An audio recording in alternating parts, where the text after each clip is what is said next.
banyak teman-teman semua yang bertanya tentang klorinator ini. Nah, kali ini saya akan mencoba menjelaskan klorin ini apa sebenarnya dan bagaimana kegunaannya. Klorin ini dia lebih bersifat dua yang paling dominan, yaitu bersifat desinfektan atau membunuh bakteri. Yang kedua adalah gunanya untuk menjernihkan air. Dan yang paling istimewa dari klorin ini adalah klorin hanya klorin satu-satunya desinfektan yang dapat membunuh bakteri pengurai besi. Ya, jadi kalau air mengalir, ada tampung di dalam toren, kemudian airnya itu kuning, itu berarti ada bakteri besi yang sedang mengurai zat besi di air. Setelah zat besinya itu terurai, dia akan menempel di dinding-dinding media seperti toren, bak air, nempel dinding kamar mandi, tempat cuci piring, dimanapun air yang banyak mengandung zat besi itu menempel. Bagaimana cara kerja klorin ini? Jadi klorin ini ada tempat untuk kita menaruh wadahnya, kemudian kita masukkan satu tablet klorin ke dalam sini, ya. Kemudian kita tutup seperti ini.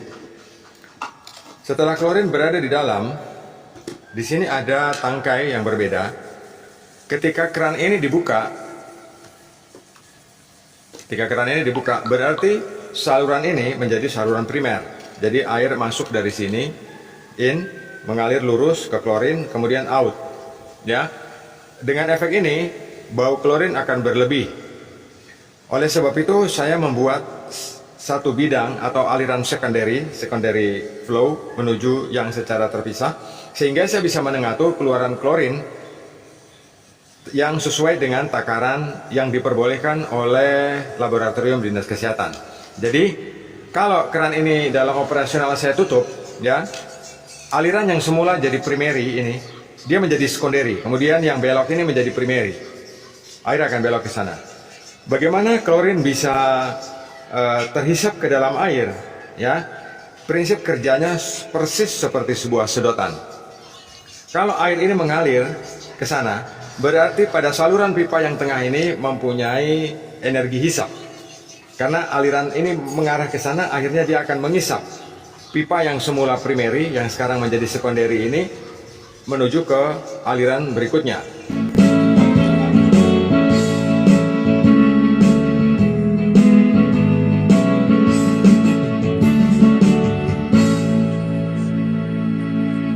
Fungsi dari klorin ini sangat penting untuk mengurai bakteri besi sebelum masuk ke pasir silika atau masuk ke media filter lain atau masuk ke karbon. Nah, teman-teman, ketika bakteri pengurai besi sudah tidak ada, otomatis warna karat atau air tidak akan menjadi karat, ya. Karena zat besi tetap bentuknya seperti zat besi.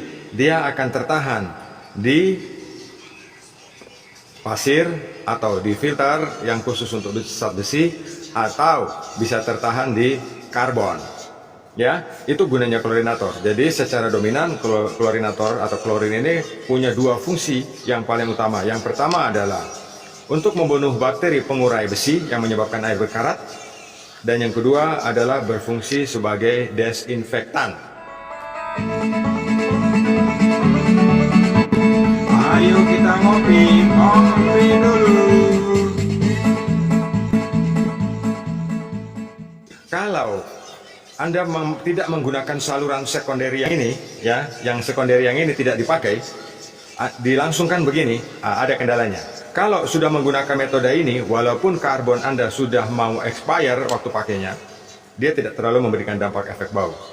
Tetapi kalau Anda menggunakan ini langsung lurus, ya teman-teman, langsung, jadi menggunakan saluran ini sebagai primary, dan karbon Anda sudah waktunya habis, waktu masa pakainya habis, air di penampungan akan bau. Karena apa? Karbon sudah tidak lagi mampu menahan bau.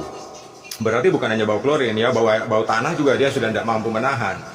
Prinsip dasarnya seperti itu. Jadi klorin ini prinsipnya adalah untuk membunuh bakteri yang merugikan di air. Dan satu-satunya zat yang bisa membunuh bakteri pengurai besi hanya klorin ini. Jadi kalau Anda sudah menggunakan klorin, insya Allah itu kamar mandi, bak, toren itu tidak lagi berwarna kuning. Sahabat Genimas, dari sumur air akan dipompa dengan kapasitas 18 liter per menit menuju klorin dan kemudian ditampung di toren air sumur. Klorin sangat penting dalam sistem pengolahan air sumur sebab klorin mengurai besi, mangan, dan kapur yang terlarut di air.